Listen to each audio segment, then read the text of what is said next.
Mi smo zaključili prvo poletje letošnjega leta z nekaj višjo prodajo kot v enakem obdobju lanskega leta. Prodali smo za dobre 2 milijona evrov več blaga in storitev. Zdaj pa, če pogledamo po vseh teh 6 regijah, kot jih v letošnjem letu obravnavamo, vidimo, da smo v nekaterih regijah povečali prodajo, v drugih pa znižali prodajo. Če začnemo z domačim trgom Slovenijo, smo kar pomembno znižali prodajo, zahvaljujoč zniževanjem cen za uvajanje tako imenovanih terapevtskih skupin.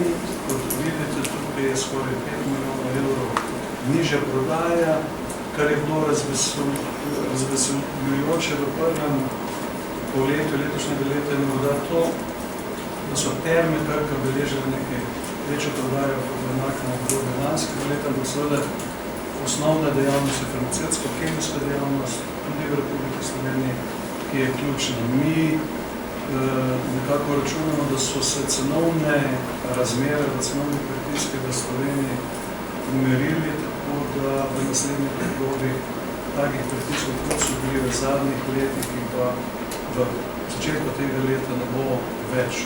V jugovzhodni Evropi smo povečali prodajo za dobrih 7 milijonov evrov.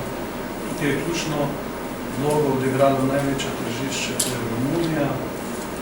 Tudi Srbija, Bolgarija, Makedonija so poslovali uspešno, tako da verjamemo, da se bo ta trend nadaljeval. V vzhodni Evropi smo povečali prodajo za skoraj 10 milijonov evrov. Seveda je tukaj vodilna Ruska federacija s prodajo na nivoju 127 milijonov evrov ali povečanje za 5% glede na enako obdobje lanskega leta.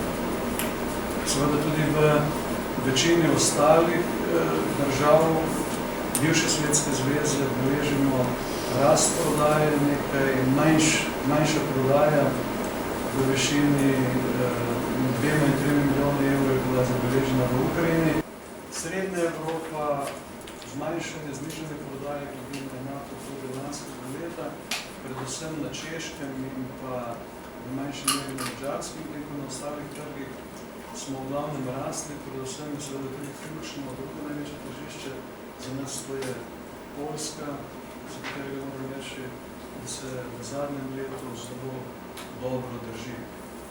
Potem imamo Zahodno Evropo, kjer sicer beležimo nekaj manjšo prodajo kot v enakem obdobju lanskega leta, ampak to je zahvaljujoč temu, da mi v zadnjih 2 letih povsem menjamo pristop v Zahodni Evropi, mi ne delujemo več preko tretjih partnerjev, ampak predvsem neposredno, to se pravi preko lastne mreže, preko lastnih podjetij, ne pa faca.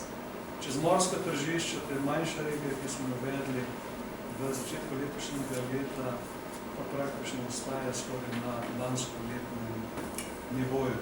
Seveda naša želja bi bila, da bi imeli indeks krepko nad 100, ampak v teh razmerah, kot so, je tudi to uspeh,